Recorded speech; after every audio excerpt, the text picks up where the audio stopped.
कि subordinate selection board द्वारा जो भविष्य में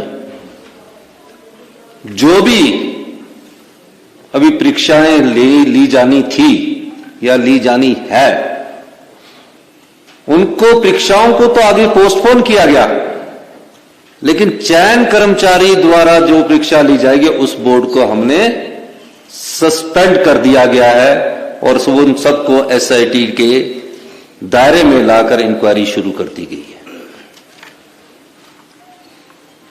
और जो आगे की परीक्षाएं होंगी हम उस पर अध्ययन कर रहे हैं कि किस प्रकार से ट्रांसपेरेंट तरीके से हिमाचल के 14 लाख युवा है जो अपने मन में एक सरकारी नौकरी का सपना सुजोए रखते हैं, हमेशा सोचते हैं कि पढ़ लिख कर हमें सरकारी रोजगार मिलेगा।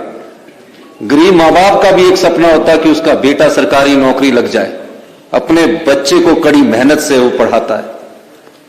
हमारी सरकार का दृष्टिकोण बिल्कुल साफ है, आने वाले समय में पारदर्शी तरीके से नियुक्तियां हो, कोई भाई भतीजावाद ना हो, मेरिट को इग्नोर नहीं किया जाए, कोई रिश्तेदारी ना देखी जाए। बड़े दुख के साथ कहना पड़ता है कि पिछली 5 साल की भारतीय जनता पार्टी की सरकार ने अपनी आंखें मूंद रखी थी। अयोग्य उम्मीदवार चुने जा रहे थे, पेपर खरीदे जा रहे थे, पर भारतीय जनता पार्टी की पिछली सरकार के कान पर जूं नहीं रेंग रही थी। उदाहरण एक सामने आया, पुलिस भर्ती पेपर हुआ, मामला पता लगा कि पुलिस भर्ती पेपर लीक हो चुका है।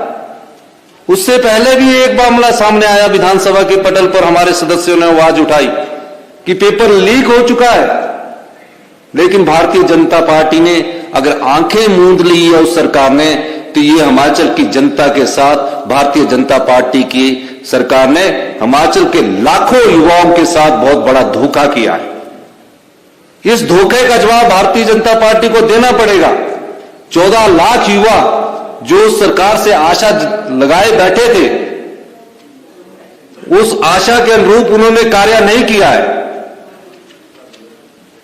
इसलिए हमने फैसला किया है कि अगले 60 दिनों में पूरे भर्ती प्रक्रिया में पारदर्शिता लाई जाएगी और जो हम जो एग्जाम करवाएंगे वो पूरे पारदर्शिता तरीके से आगे लाएंगे।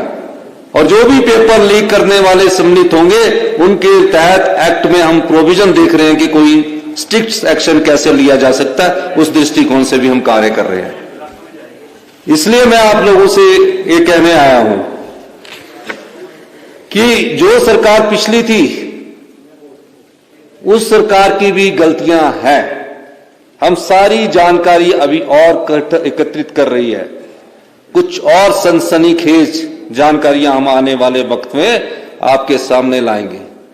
लेकिन सबॉर्डिनेट सिलेक्शन बोर्ड को पिछले कल हमने बैठक की, अधिकारी महोदयों से, विधायक नेताओं से हमने पूछा और एक नीतिगत फैसला किया गया कि इसकी वर्किंग को पारदर्शिता लाना पड़ेगा।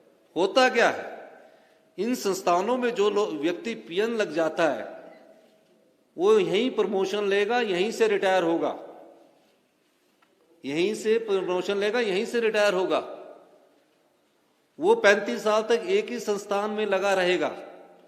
और जो 35 साल में एक संस्थान में लगा रहेगा, जो ये महिला पकड़ी गई है, इसके बेटे ने टॉप किया, भारतीय जनता पार्टी की सरकार थी तब भी उनकी आंखें नहीं खुली। हमने फैसला लिया कि इस सबॉर्डिनेट सिलेक्शन बोर्ड को, उनके सभी अधिकारियों को जो सरकारी है उनको हम शिमला बुला दिया, बाकियों को सबको सस्पेंड कर दिया।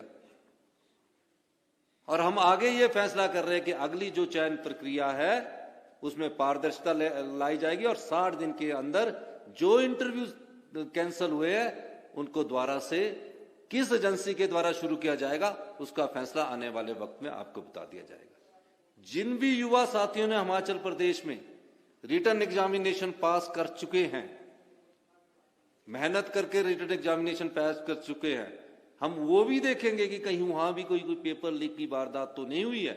अगर पेपर लीक की कोई वारदात नहीं होगी तो उनके डॉक्यूमेंटेशन वाला जो इंटरव्यू है उसको भी हम आगे बढ़ाएंगे। और आने वाले समय में हम हिमाचल के युवाओं को यह विश्वास देना चाहते हैं कि हम पूरी तरह से एक पारदर्शी, नैतिक से भरपूर ट्रांसपेरेंट सिस्टम लाएंगे और अगली भर्तियां भी हम जल्दी ही शुरू करेंगे। जितने भी सरकारी रोजगार है उनको रोजगार के अवसर उपलब्ध करवाएंगे। आप लोगों ने मेरी बात सुनी, कोई सवाल पूछना चाहता है? आपका बहुत बहुत धन्यवाद। अभी जहां की शिकायत आई है उस पर कार्रवाई की गई है।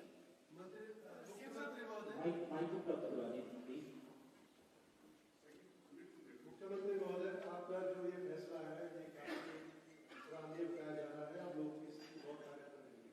लेकिन कल एक कॉन्फ्रेंस हुई जिसमें आपके नेता ने ये बयान दिया, जब उनसे पूछा गया कि भ्रष्टाचार के मामले में जो चार्जशीट जो आपने जनता के सामने प्रस्तुत की थी, तो उसमें क्या आप कर रहे हैं? उनका जवाब बड़ा हैरान कर देने वाला था। वो कह रहे थे कि अभी इस मामले ये हमारी अभी भ्रष्टाचार के जो भी मामले आएंगे, Congress party zero tolerance against corruption है, सब पर कार्रवाई की जाएगी। सर, ये जो आपने खासकर 60 दिन की बात की, थोड़ा सा इसको क्लैरिफाई करते हैं, क्योंकि जो बच्चे एग्जाम दे चुके हैं वो थोड़ा सा परेशान जरूर है कि हमारा रिजल्ट कब तक आएगा। 60 डेज के अंदर आप इसको रिजल्ट आएगा उनका, या फिर 60 डेज लेंगे पूरी जांच की? जो बच्चे एग्जाम दे चुके हैं उनका परीक्षा परिणाम तो डॉक्यूमेंटेशंस पर है। किस प्रकार संस्था सबऑर्डिनेट सिलेक्शन बोर्ड लेगा, किस तरीके से लेगा, या पब्लिक सर्विस कमीशन लेगा, वो मॉडलिटीज तय की जा रही है। मेरा यह मानना है कि 25-30 दिन में हम सारी मॉडलिटीज तय कर